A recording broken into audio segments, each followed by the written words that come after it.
இன்றைக்கு நாங்கள் 3 விடயங்கள் சம்பந்தமாக உங்களோட கவனத்துக்கு, விசேஷமாக மக்களுடைய கவனத்துக்கு கொண்டு வர நோக்கத்தோடு உங்களை இன்றைக்கு சந்திக்கிறோம். முதலாவது ஊடகங்களில் நேற்றும் இன்றைக்கும் பாதுகாப்பு அமைச்சினுடைய தலைமையில் காணி விடுவிப்பு என்ற பெயரில் ஒரு சில கூட்டங்கள் நடைபெற்றிருக்கின்றன. அந்த வகையில் அந்த கூட்டம் முடிவடைஞ்சதுக்கு பிற்பாடு அந்த கூட்டத்தில் நடைபெற்ற விடயங்கள் சம்பந்தமாக உத்தியோகபூர்வமாக மீன்பிடி அமைச்சர் சந்திரசேகரன் வெளியில் அந்த காணி முடிவிக்கிறதுக்குரிய நடவடிக்கைகள் மேற்கொள்வதாகவும் அந்த விடயத்தில் கணிசமான முன்னேற்றம் அந்த கூட்டத்தில் எட்டப்பட்டதாகவும் பதிவு செய்திருந்ததை, இல்லாட்டி அவருடைய வாயாலே சொன்னதை நாங்கள் ஊடகங்கள் ஊடாக அறிஞ்சு கொண்டோம். ஆனால் சந்திரசேகரன் அந்த சொன்ன கருத்து ஒரு அப்பட்டமான பொய். ஏனென்றால் அந்த கூட்டத்திலே இராணுவம் திட்டவட்டமாக அங்கே பேசப்பட்ட விடயங்கள் தொடர்பாக சாதகமான எந்த ஒரு முடிவையும் அறிவிக்கவில்லை. குறிப்பாக சொன்னால், தனியாருடைய காணியில் சட்டவிரோதமாக ஒரு இராணுவத்துக்கான மருத்துவமனை ஒன்று கட்டப்படுகின்றது.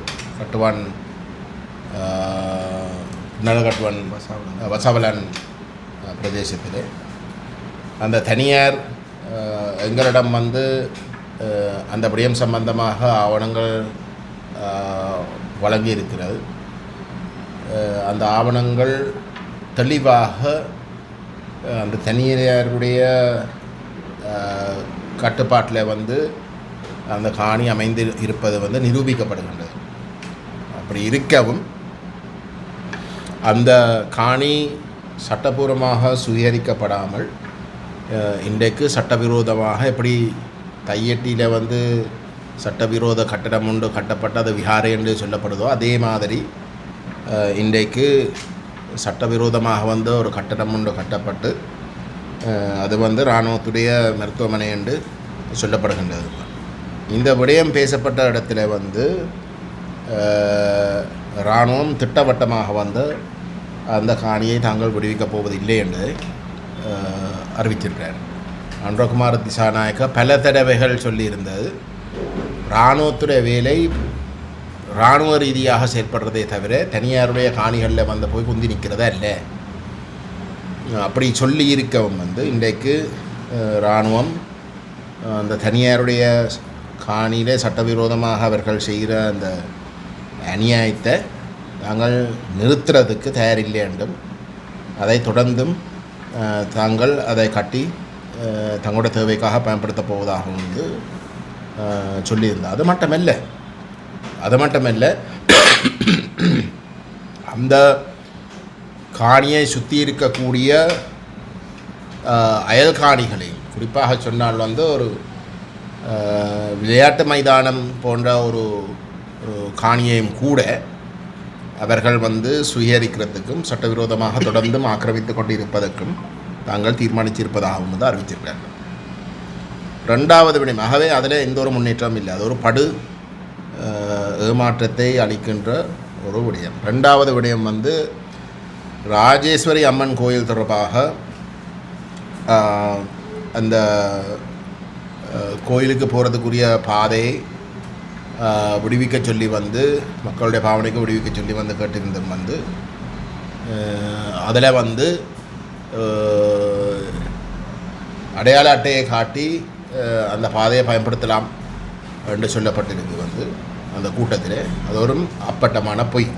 ஏனென்றால் அந்த பாதையில் அனுமதி எடுக்காமல் அடையாள அட்டையை காட்டியும் கூட அந்த ரோட்டை பயன்படுத்த முடியாது. ஆகவே அது சம்பந்தமாக எந்த விதமான முன்னேற்றம் இல்லை. அப்பட்டமான ஒரு பொய்யை அந்த கூட்டத்தில் வந்து சொல்லி ஏதோ அதை பாவிக்கலாமன்ற மாதிரியான ஒரு தவறான ஒரு அபிப்பிராயத்தை வந்து அங்கே கலந்து கொண்டவர்களுக்கு வந்து இராணுவம் திசை திருப்பி வந்து அவர்களை ஏமாற்றி விட்டு கிடக்கு. அது சம்பந்தமாக ஒரு தெளிவான முடிவு கிடையாது. மூன்றாவது வந்து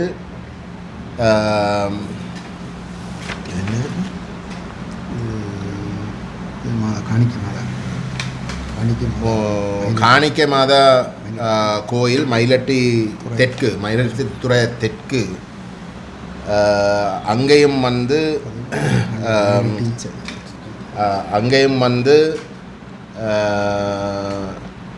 அந்த அந்த மாதா கோயிலோட RCTMS மயிலட்டி பள்ளிக்கூடத்தையும் வந்து விடுவிக்க சொல்லி, அது ரோட்டோடையே இருக்கிற கட்டிடங்கள் விடுவிக்க சொல்லி கேட்ட இடத்துல வந்து அது சம்பந்தமாகவும் வந்து எந்த ஒரு பதிலும் வழங்கப்படவில்லை. தாங்கள் அதை பரிசீலிப்பதாக மட்டும்தான் சொன்னதை தவிர எந்த ஒரு ஆக்கப்பூர்வமான பதிலும் அதில் வழங்கப்படவில்லை. KKS கீரிமலை பாதை அதை மக்களுடைய பாவனைக்கு விடுவிக்க கேட்ட இடத்துல வந்து அதில் வந்து கடற்படையில் வந்து சிரித்து அது தங்களுடைய கேம்ப் இருக்குன்ற கருத்தை மட்டும்தான் சொல்லியிருந்தார். அதில் கலந்து கொண்ட அதிகாரிகள் கூட எங்களுக்கு ஒரு மாற்றம். அவர்கள் தெளிவாக சொல்லியிருக்கோடம் வந்து பலாலி யாழ்ப்பாண வீதியம் வந்து கேம்புக்குள்ளால் போகுது, ஆனால் அது மக்களுடைய பாவனைக்கு வந்து விடுவிக்கப்பட்டிருக்கு. ஆகவே இந்த காங்கேசுந்தர கீரிமலை பாதையும் வந்து அதே அணுகுமுறையில் வந்து மக்களுடைய பாவனைக்கு வந்து விடலாமே என்று கேட்டிருக்கலாம்.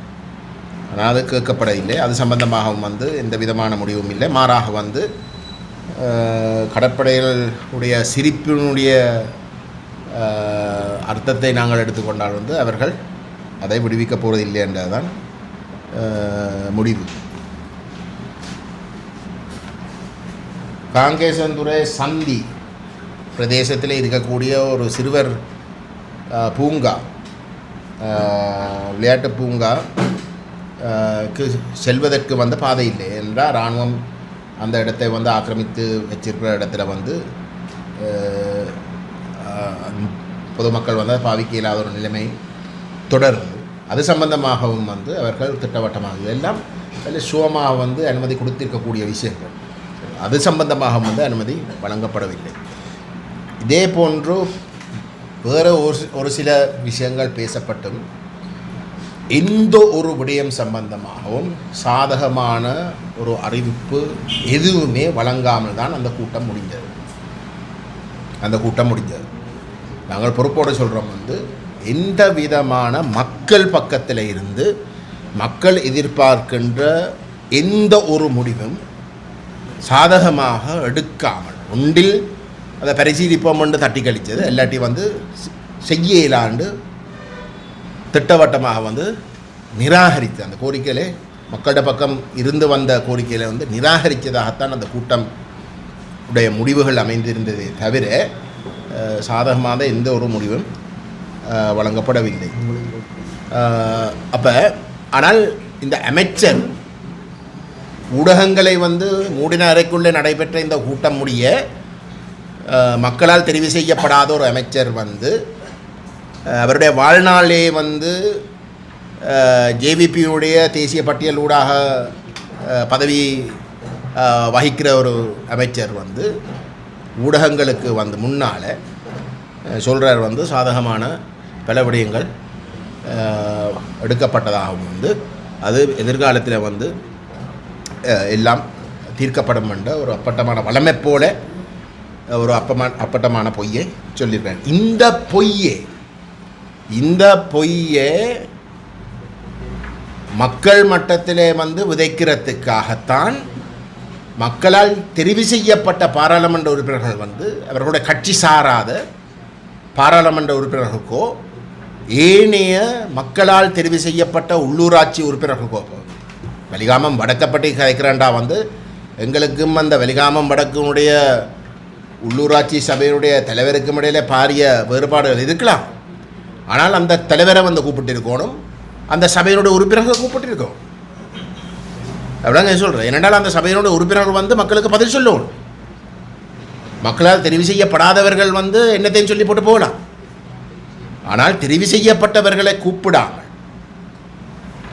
கூப்பிடாமல் வந்து மூடின அறைக்குள்ளே வந்து ஒரு கூட்டத்தை வந்து மக்களுடைய கோணத்தில் இருந்து பட்டு மோசமான ஒரு ஏமாற்றத்தை ஏற்படுத்துகிற வகையில் வந்து நடத்தி அந்த மக்களுக்கு வந்து பொய்யை சொல்லி நம்பிக்கையை வச்சிருக்க வகையில் வந்து பொய்யை சொல்கிறதுன்றது கண்டிக்கப்பட வேண்டிய ஒரு விஷயம். இது ஜனநாயகம் அல்ல. இது வளமை போல வந்து இதுக்கு முதல் எந்த வகையிலே ஆட்சியாளர்கள் வந்து தமிழ் மக்களை தொடர்ச்சியாக ஏமாற்றி வந்ததோ அதனுடைய இன்னொரு தொடர்ச்சியாகத்தான் இந்த ஜேவிபியினுடைய ஆட்சியம் அமைந்துள்ளது என்பதையும் நாங்கள் இந்த இடத்திலே குறிப்பிட விரும்புகின்றோம். இதுக்கு ஒரு முற்றுப்புள்ளி வைக்கிறதாக இருந்தால் இனிமேலும் இந்த வடகிழக்கில் வந்து காணி விடுவிப்பு சம்பந்தமாக தொடர்ச்சியாக போராடி வலியுறுத்தி வருகின்ற ஒரு தரப்பண்ட வகையிலே தமிழ் தேசிய பேரவையை ஏனைய கட்சிகளையும் அரசாங்கம் சாராத ஏனைய கட்சிகளுடைய பிரதிநிதிகளையும் மக்களால் தெரிவு செய்யப்பட்ட பிரதிநிதியம் வந்து இனி அழைக்காமல் இந்த கூட்டம் நடைபெறக்கூடாத விடயத்தையும் நாங்கள் இங்கே பகிரங்கமாக வந்து பதிவு செய்ய விரும்புகிறோம். அப்படி நடைபெறுவதாக இருந்தால் அந்த கூட்டம் இந்த மக்களுக்கு தொடர்ச்சியாக ஏமாற்றுறதுக்காக நடைபெறுகின்ற கூட்டமாக மட்டும்தான் அது அமையலாம் என்றதையும் நாங்கள் எங்களோட மக்களுக்கு வந்து சுட்டி காட்ட விரும்புகின்றோம். ரெண்டாவது விடயம் வந்து உங்களுக்கு தெரியும், நாங்கள் இந்த மே மாதம் 18ஆம் தேதி தமிழ் இனப்படுகொலை உடைய 17வது ஞாபகார்த்த நிகழ்வுகள் நாங்கள் அனுஷ்டித்து இருக்கின்றோம். இந்த மே 18 2026ஆம் ஆண்டு நிகழ்வுகளை ஒட்டி கொழும்பில் தெற்கில் விசேஷமாக கொழும்புலையும் வந்து நிகழ்வுகள் நடைபெற்றன. எங்களுடைய இன அழிப்பை ஏற்று அதை அங்கீகரித்து அந்த உண்மையை சிங்கள மக்களிடம் கொண்டு சேர்க்க வேணும் என்று விரும்புகின்ற நேர்மையான செயற்பாட்டாளர்கள், மனித உரிமை செயற்பாட்டாளர்கள், புத்திஜீவிகள் இந்த நிகழ்வுகளை வந்து தெற்கிலே ஒழுங்கு செய்திருந்தது. அதுக்கு நாங்கள் அவர்களுக்கு நன்றி கூற கடமைப்பட்டிருக்கின்றோம். அவ்வகையான ஒரு நிகழ்வில் உண்மையிலே வந்து ஈழத்தமிழர்களுக்கு நடைபெற்ற இனப்படுகொலை தொடர்பாக விரிவாக மிகவும் ஆழமாக இந்த சிங்கள மக்களுக்கு இந்த உண்மைகள் கொண்டு சேரக்கூடிய வகையிலே பல உரைகள் அங்கே இடம்பெற்றன. சிங்கள மக்கள், சிங்கள பிரதிநிதிகள் வந்து அந்த நிகழ்வுகளில் வந்து பேசியிருந்தோம். அந்த வகையில் வந்து இந்த தமிழ் இனப்படுகொலை தொடர்பாக கத்தோலிக்க அருள் தந்தை ஜீவந்த பீரிஸ் ஒரு உரையை ஆற்றியிருந்தார். அந்த உரையை நான் சிங்களத்தை விளங்கிக் கொள்ளக்கூடியவன் என்ற வகையில் வந்து நான் அந்த முழு உரையையும் வந்து நான் கேட்டிருந்தேன். அது மிகவும் ஒரு பெருமதியான ஒரு உரை. அவர் எந்த ஒரு இடத்திலையும் வந்து நடைபெற்ற விடயங்கள் சம்பந்தமாக கூட்டியோ குறைச்சோ சொல்லை. நடைபெற்ற அத்தனையும் அந்த அர்த்தத்தின்படியே வந்து பேசியிருந்தவர்.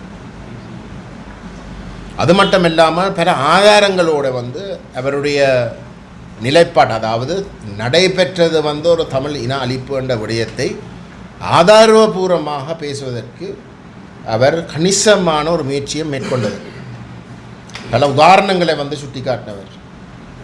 கத்தோலிக்க திருச்சபை இருக்கக்கூடியவர்களுடைய சாட்சியங்களையும் கூட அங்கே பதிவு செய்துதான் அவருடைய உரையை ஆற்றினவர். விசேஷமாக சொல்ல வேணும், மன்னர் ஆயர், முன்னாள் ஆயர் ராயப்பு ஜோசப் ஆண்டகை அவருடைய வாக்குமூலம் இந்த இனப்படுகொலை சம்பந்தமாக பொதுமக்களுக்கு அவர் வழங்கின வாக்குமூலம் மிக வெளிப்படைத்தன்மையாகத்தான் அவருடைய கருத்துக்களை பதிவு செய்துள்ளார். அந்த வாக்குமூலத்தையும் மையப்படுத்தி வேறு வேறு அருத்தந்தையர் முள்ளிவாய்க்காலில் இருந்து பதிவு செய்த, எழுத்து மூலமாகவும் வாய் மூலமாகவும் பதிவு செய்த பல விடயங்களையும் வைத்துத்தான் அவர் அங்கே வந்து பேசியிருந்தார். அவருடைய ஆக்கப்பூர்வமான நேர்மையான உண்மையான பதிவை கொச்சைப்படுத்துகின்ற வகையில் தெற்கில் மிக மோசமான இனவாத சக்திகள் அவருக்கு எதிராக கிளம்பி இருக்கிறதை நாங்கள் நன்கு அறிவோம். குறிப்பாக சொன்னால் ஒரு அதிதீவிர சிங்கள பௌத்த இனவாத போக்கில் இருக்கக்கூடிய அரசியல் தரப்புகள் வந்து அவருக்கு எதிராக இந்த உண்மையே சிங்கள மக்கள் என்ற சிங்கள மக்களுக்கு உண்மை தெரிஞ்சால் வந்து சிங்கள மக்கள் அதை ஏற்றுக்கொள்ளுவீரம் என்ற பயத்தில் இந்த உண்மைகளை வந்து வெளிவரக்கூடாதுன்றதுக்காக அதை கொச்சைப்படுத்தி அதை எப்படி என்றாலும் நிராகரிக்க பண்ணுறதுக்குரிய ஒரு திட்டமிட்ட ஒரு சதி முயற்சியை மேற்கொள்ள ஆரம்பிச்சிருக்கிறோம். அந்த வகையில் எங்களுக்கு மிகவும் கவலை கார்டினல் மெல்கம் ரஞ்சித் அவர்களுடைய பேச்சாளராகவும் அதே போன்று கத்தோலிக்க இலங்கையினுடைய திருச்சபையினுடைய ஒரு மிக முக்கியமான ஒரு உறுப்பினராக இருக்கக்கூடிய அருத்தந்தை ஜூட் நிஷாந்த ஒரு ஊடகங்களுக்கு அருத்தந்தை ஜீவந்த பீரிஸ் தொடர்பாக அவருடைய கருத்து தொடர்பாக அதை கொச்சைப்படுத்துகின்ற நோக்கத்தோடு கருத்துகள் தெரிவித்திருந்தார். குறிப்பாக சொன்னால் அருத்தந்தை ஜீவந்தனுடைய கருத்துகள் அவருடைய தனிப்பட்ட கருத்தை தவிர கத்தோலிக்க திருச்சபையை பிரதிநிதித்துவப்படுத்துகின்ற கருத்துக்கள் அல்ல. கத்தோலிக்க திருச்சபைக்கும் அவர் அந்த நிகழ்வில் பதிவு செய்த கருத்துகளுக்கும் இடையில் எந்த ஒரு இணக்கமும் கிடையாது என்ற தொனியிலே அவரோட நீண்ட ஒரு ஊடக அறிக்கை ஒன்றை, வாய்மூல அறிக்கை ஒன்றை வெளியிட்டிருந்தார். ஆனால் இதில் எங்களுக்கு மிகவும் கவலை என்னென்றால் 2022 ஆண்டு மே மாதம் வடகிழக்கு, அதாவது தமிழர் தாயக நிலப்பரப்பை பிரதிநிதித்துவப்படுத்துகின்ற 4 ஆயர்மேர், யாழ்ப்பாணம், மன்னார், திருகோணமலை, மட்டக்களப்பு, இந்த 4 ஆயர்மேரும் சேர்ந்து இணைந்து முள்ளிவாய்க்காலில் நடைபெற்றது ஒரு இனப்படுகொலை என்ற விடயத்தையும், இந்த இனப்படுகொலை உச்சம்தான் முள்ளிவாய்க்கால், அந்த இனப்படுகொலை கிட்டத்தட்ட 2048 ஆண்டில் இருந்து தமிழ் மக்கள், தமிழ் பேசும் மக்கள் முகம் கொடுக்க வேண்டியிருக்கு. 1948 ஆண்டில் இருந்து முகம் கொடுக்க வேண்டியிருக்கு. கட்டமைப்பு சார்ந்த இன அழிப்பு அதனுடைய உச்சம், மனிதர்களுடைய அழிவினுடைய உச்சம்தான் முள்ளிவாய்க்காலை தவிர அந்த இனப்படுகொலை என்று தொடர்ச்சியாக நடைபெற்று வந்திருக்கிற அந்த கருத்தப்படி தான் அவர்களுடைய அந்த அறிக்கை. ஆகவே 4 ஆயர்மேர் வடகிழக்கில் தான் யுத்தம் நடைபெற்றது. அந்த யுத்தம் நடைபெற்ற பிரதேசங்களில் பிரதிநிதித்துவப்படுத்துகின்ற கத்தோலிக்க ஆயர்மேர் வந்து தங்களுடைய கையொப்பத்தை இட்டு வெளியிட்டு இருக்கக்கூடிய ஆதாரபூர்வமான ஒரு அறிக்கை இருக்கத்தக்கதாக ஒட்டுமொத்த இலங்கை தீவிலே இருக்கக்கூடிய கத்தோலிக்க திருச்சபையில் பிரதிநிதித்துவப்படுத்துகின்ற ஒரு தரப்பு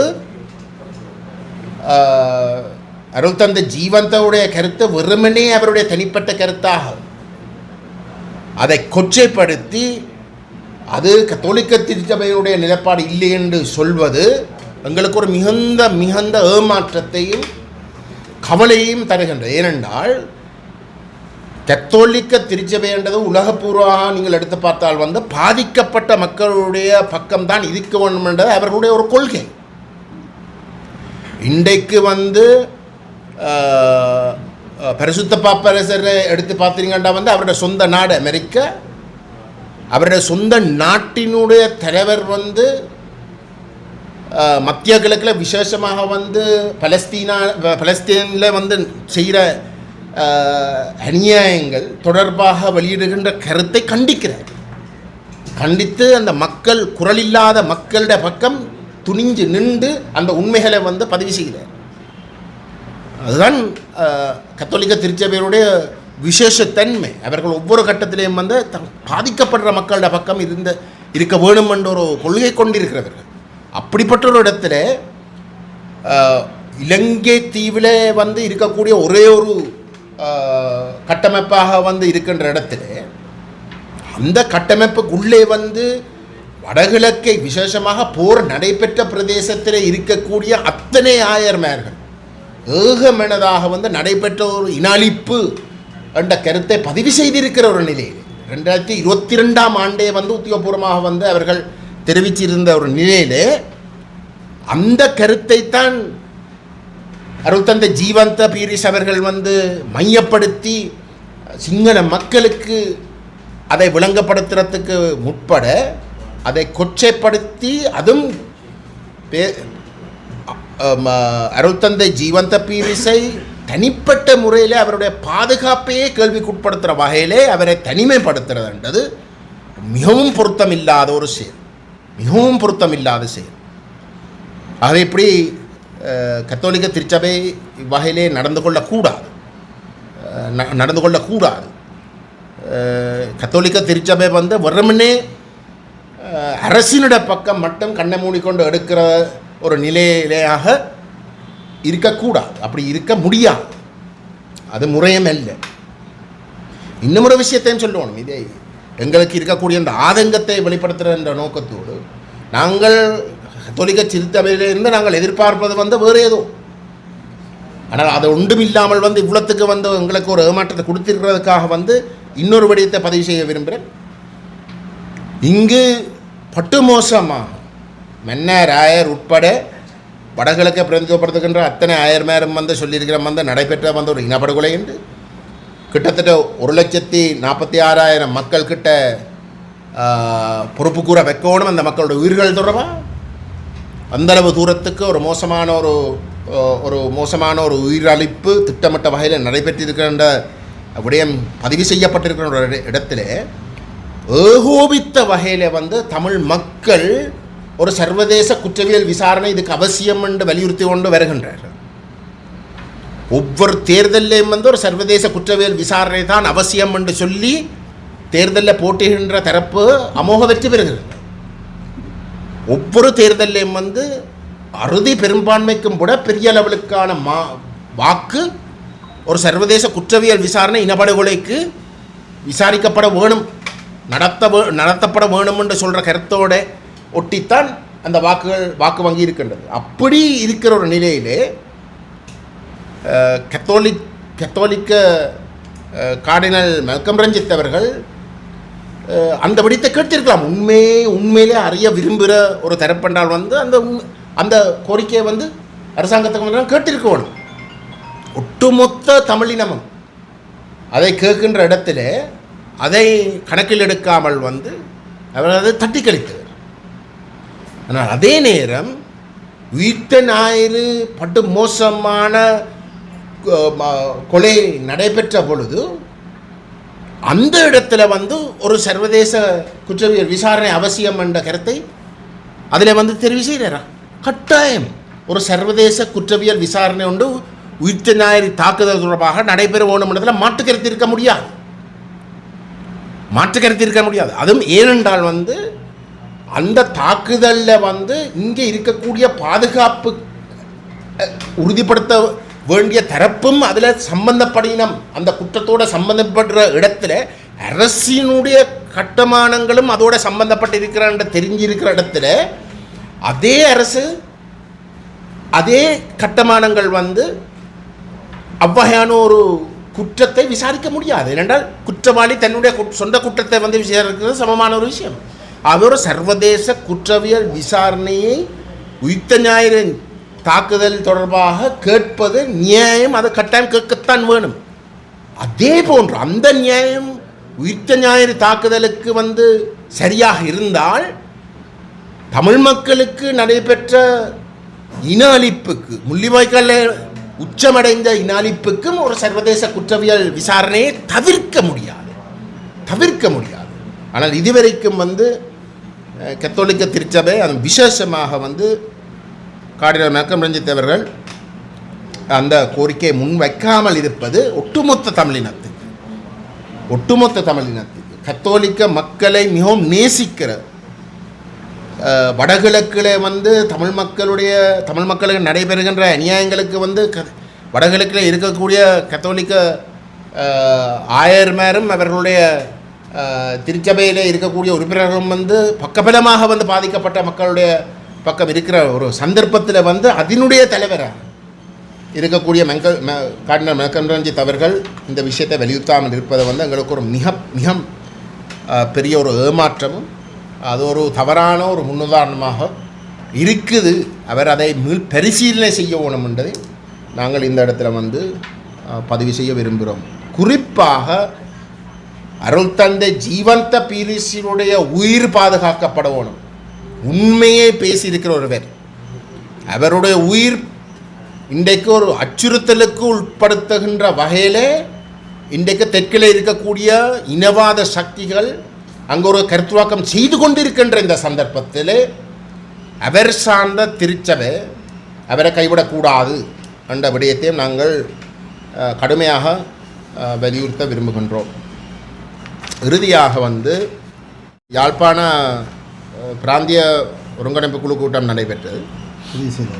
பிரதேச ஒருங்கிணைப்பு குழு கூட்டம். அந்த பிரதேச ஒருங்கிணைப்பு குழு கூட்டத்திலே நாங்கள் இந்த திருவள்ளுவர் கலாச்சார மண்டபம் தொடர்பாக புத்த சாசன அமைச்சு ஒரு கேபினட் அப்ரூவலை ஒரு ட்ரஸ்ட் ஃபண்ட் ஒன்றை உருவாக்குவதற்கு வந்து கேபினட் அப்ரூவலை எடுத்திருப்பது தொடர்பாக அந்த கூட்டத்தில் வந்து கலந்து கொண்ட அரசு தரப்பு இல்லாத அனைத்து தரப்புகளும் வந்து தங்களுடைய கடும் எதிர்ப்பை வந்து தெரிவித்திருந்தது. அந்த வகையில் நாங்கள் இதுக்கு முதலும் வந்து எங்களுக்கு இந்த விஷயம் தெரிய வந்த, அதாவது அந்த கேபினட் பத்திரிகை வந்து கொழும்பில் வந்து நிறைவேற்றப்பட்ட அடுத்த நாளே இந்த விடயத்தை வந்து கண்டித்து நாங்கள் கணிசமான ஒரு கருத்துருவாக்கத்தை செய்ய ஆரம்பித்திருந்த நாங்கள் நேற்று அந்த கூட்டம் நடைபெற்ற பொழுது அந்த ட்ரஸ்ட் ஃபண்ட் என்ற விடயம் உருவாக்கப்பட வேணுமாக இருந்தாலும் கூட அது மத்திய அரசினுடைய ஒரு அமைச்சுக்கு கீழே அது நடைபெற முடியாது. அது மாநகர சபைக்கு உரித்தான காணி, மாநகர சபைக்கு உரித்தான கட்டடம்.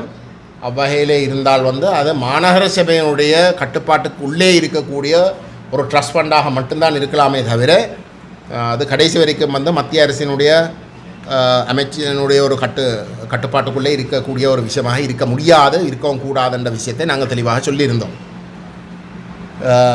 அதுவும் அவர்கள் உருவாக்கி இருக்கிற வந்து புத்த சாசன மற்றும் கலாச்சார அமைச்சு, புத்த சாசன மற்றும் கலாச்சார அமைச்சுன்றது வந்து புத்த சாசன கலாச்சார அமைச்சாக தான் இயங்குது. அங்கே மற்றும் என்ற வார்த்தைக்கு இடமில்லை. அந்த அமைச்சுக்கு வந்து புத்த சாசனம் மட்டும்தான் கலாச்சாரம். அந்த கலாச்சாரத்தை தான் வடகிழக்கில் வந்து புத்தத்துக்கும் அந்த கலாச்சாரத்துக்கும் எந்த விதமான தொடர்பும் இல்லாத இடங்கள்லேயும் வந்து தொல்பொருள் திணைக்களத்தை வச்சு கொண்டு வந்து இன்றைக்கு எங்களுடைய பிரதேசத்தில் இருக்கக்கூடிய தமிழ் பேசும் மக்களுடைய கலாச்சாரத்தை திட்டமிட்டு வந்து மாற்றினோம். அப்படிப்பட்ட ஒரு இடத்துல அவ்வகையான ஒரு அமைச்சின் கட்டுப்பாட்டுக்குள்ளே வந்து இந்த ட்ரஸ்ட் ஃபண்ட் உருவாக்குறதுன்றதை நாங்கள் வன்மையாக கண்டிக்கின்றோம். இது மீண்டும் மீண்டும் தமிழ் மக்களுக்கு உரித்தான, இந்தியா தமிழ் மக்களுக்கென்று தமிழருடைய கலாச்சாரத்துடைய மையம் ஆக கருதப்படுகின்ற யாழ்ப்பாண நகரத்திலே ஒரு புத்த சாசன அமைச்சுக்கு கீழே கொண்டு வரதை வந்து நாங்கள் கண்டிக்கிறோம். இது ஜேவிபியுடைய உண்மையான இனவாத போக்கை வெளிக்காட்டுகின்றதுன்றதை நாங்கள் எங்கட மக்களுக்கு தெளிவாக வந்து நாங்கள் சொல்ல விரும்புகின்றோம். இதை தாண்டி இதை ஏற்கனவே நாங்கள் இந்த விஷயங்களை சொல்லியும் இருக்கிறோம். இதை தாண்டி நாங்கள் அறிகிறோம் வந்து அந்த நிதியத்துக்கு வந்து மாநகர சபை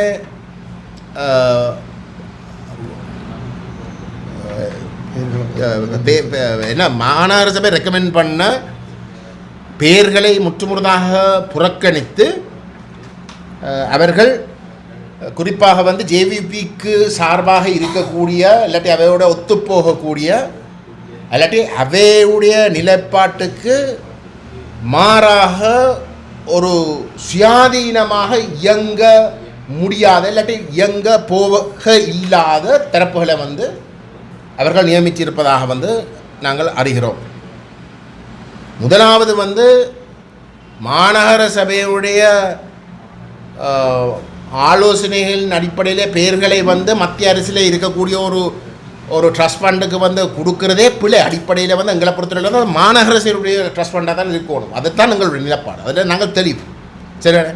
ஆனால் நான் என்னத்தை சொல்கிறேன்டா, ஒரு மத்திய அரசினுடைய ஒரு கட்டுப்பாட்டில் இருக்கக்கூடிய ஒரு ட்ரஸ்ட் ஃபண்டில் வந்து பேருக்காவது மாநகர சபையில் இருக்கக்கூடிய தங்களுடைய பிரதிநிதிகள் என்று சொல்லக்கூடியவர்களை கூட இந்த அரசாங்கம் வந்து உள்வாங்க தயார் இல்லை என்றால் எந்தளவுக்கு மோசமாக ஒரு இனவாத சித்தாந்தத்தை வடகிழக்கிலே வந்து அதுவும் குறிப்பாக தமிழருடைய கலாச்சார மையமாக இருக்கக்கூடிய யாழ்ப்பாணத்திலையும் வந்து கலாச்சார மண்டபம் என்ற பெயரில் இருக்கக்கூடிய திருவள்ளுவர் மண்டபத்தை வந்து அவர்கள் வந்து ஆக்கிரமிக்க பார்க்கிறார்கள் என்பதையும் வந்து நாங்கள் இந்த இடத்துல வந்து சுட்டி காட்ட விரும்புகிறோம். இதை நாங்கள் கடுமையாக கண்டிக்கிறோம். இந்த முயற்சியை வந்து அரசாங்கம் உடனடியாக வந்து நிப்பாட்ட வேணும். அதில் இருந்து தங்களுடைய அனைத்து செயல்பாடுகளையும் வந்து தாங்கள் வாபஸ் பெற வேணும். வாபஸ் பெற்று இங்கே இருக்கக்கூடிய பிரதிநிதிகள் அனைவரோடையும் கலந்தாலோசித்துத்தான் இது சம்பந்தமாக அதுவும் குறிப்பாக வந்து இந்தியாவுடைய தூதரகத்தோடையும் வந்து இணைந்து முடிவுகள் எடுக்கப்பட வேணுமே தவிர ஸ்ரீலங்கா அரசு வந்து வளமையான அவர்களுடைய அந்த ஜேவிபியுடைய பண்புகளை வந்து இங்கே திணிக்க வலிக்கிட்டால் நாங்கள் அதை கடுமையாக எதிர்ப்போம் என்றதையும் வந்து நாங்கள் இந்த இடத்துல வந்து சுட்டி காட்ட விரும்புகின்றோம். நன்றி.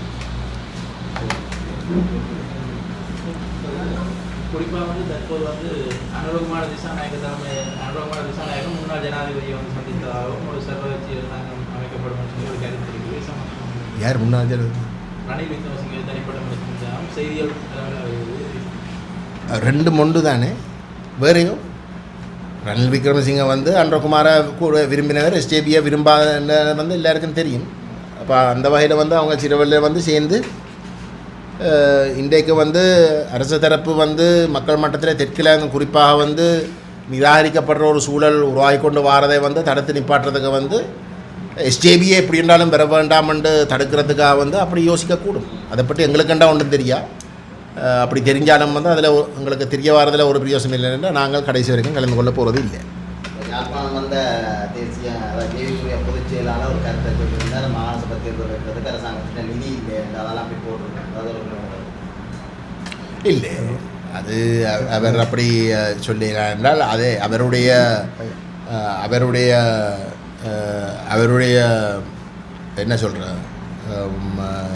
ஹெல்த் மினிஸ்டர் சுகாதார அமைச்சரை வந்து சொல்லியிருக்கார் வந்து நிதி இருக்குது. நேற்று அவர் சொல்லியிருக்கிறார். பாராளுமன்ற விவகாரங்கள் தான் நிதி சம்பந்தமாக கையாளுற இடம். பாராளுமன்றத்தில் இருக்கக்கூடிய ஒரு முக்கியமான அமைச்சர், அவருடைய சொந்த கட்சியில் இருக்கக்கூடிய ஒரு முக்கியமான அமைச்சருக்கு தெரியாமல் டின்மினிஸ்டருக்கு வந்து கூடுதலாக தெரியும் என்ற வந்து நினைப்பது வந்து கொஞ்சம் கஷ்டம் எங்களுக்கு. அது அப்படி இல்லை. மாறி மாறி அவர்கள் ஒன்று கொண்டு முரணான கருத்துக்களை வந்து தெரிவிக்கிறதுக்கு காரணம் அவர்கள் இந்த மாகாண சபை தேர்தலை நடத்துகிறதுக்கு வந்து பயப்படுறாங்க. உண்டு அவர்களுக்கு கொள்கை ரீதியாக அதை நியாயப்படுத்தலாம் என்றால் அவர்கள் இந்த மாகாண சபை முறைமையை வந்து கடுமையாக எதிர்த்து பல கொலைகளையும் செய்தவர்கள், இனப்படுகொலையாளிகளாக வந்து சிங்கள மக்கள் மட்டத்தில் வந்து குற்றச்சாட்டக்கூடிய அளவுக்கு அவர்கள் அந்த உயிரிழப்பிலே வந்து அவர்கள் ஈடுபட்டவர்கள் இந்த மாகாண சபை முறைமையை வந்து நிராகரித்தாது. அந்த அவ்வையான ஒரு சபைக்கு வந்து தங்களுடைய தலைமையில் வந்து ஒரு தேர்தல் வைக்கிறது வந்து அவர்களுக்கு சிலரில் வந்து அந்த உயிர்களை அழித்த அநியாயமாக வந்து அழித்த காரணமாக வந்து அவர்கள் அதை சொல்கிறதுக்கும் பயப்படலாம். ஆனால் அதுக்கும் விட எல்லாம் பல்ட்டி அடிக்கக்கூடிய ஆட்கள் தானே இவை, அதுக்கும் விட அவை உண்மையிலே பயப்படுற வந்து அவைய உண்மையான வடகிழக்கிலையும் பிரதானமாக ஆனால் தெற்கிலையும் கூட இன்றைக்கு அவர்களுக்கு கிடைச்சிருக்கிற மிகப்பெரிய சரிவு, செல்வாக்கின்ற சரிவை அதை நிரூபிக்கும் என்ற பயத்திலே தான் அவர்கள் கடைசி வரைக்கும் அந்த தேர்தலை வைக்க விரும்ப மாட்டார்கள்.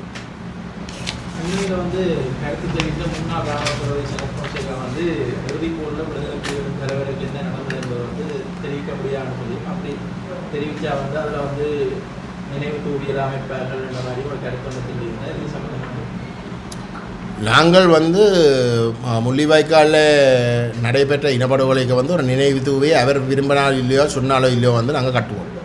தமிழ் மக்கள் கட்டுவோம், அது கட்டாயம் நடக்கும். வேணுமென்றால் நீங்கள் இருந்து பாருங்கள். மேலதிக செய்திகளுக்காக எமது யூடியூப் தளத்தை சப்ஸ்கிரைப் செய்யுங்கள்.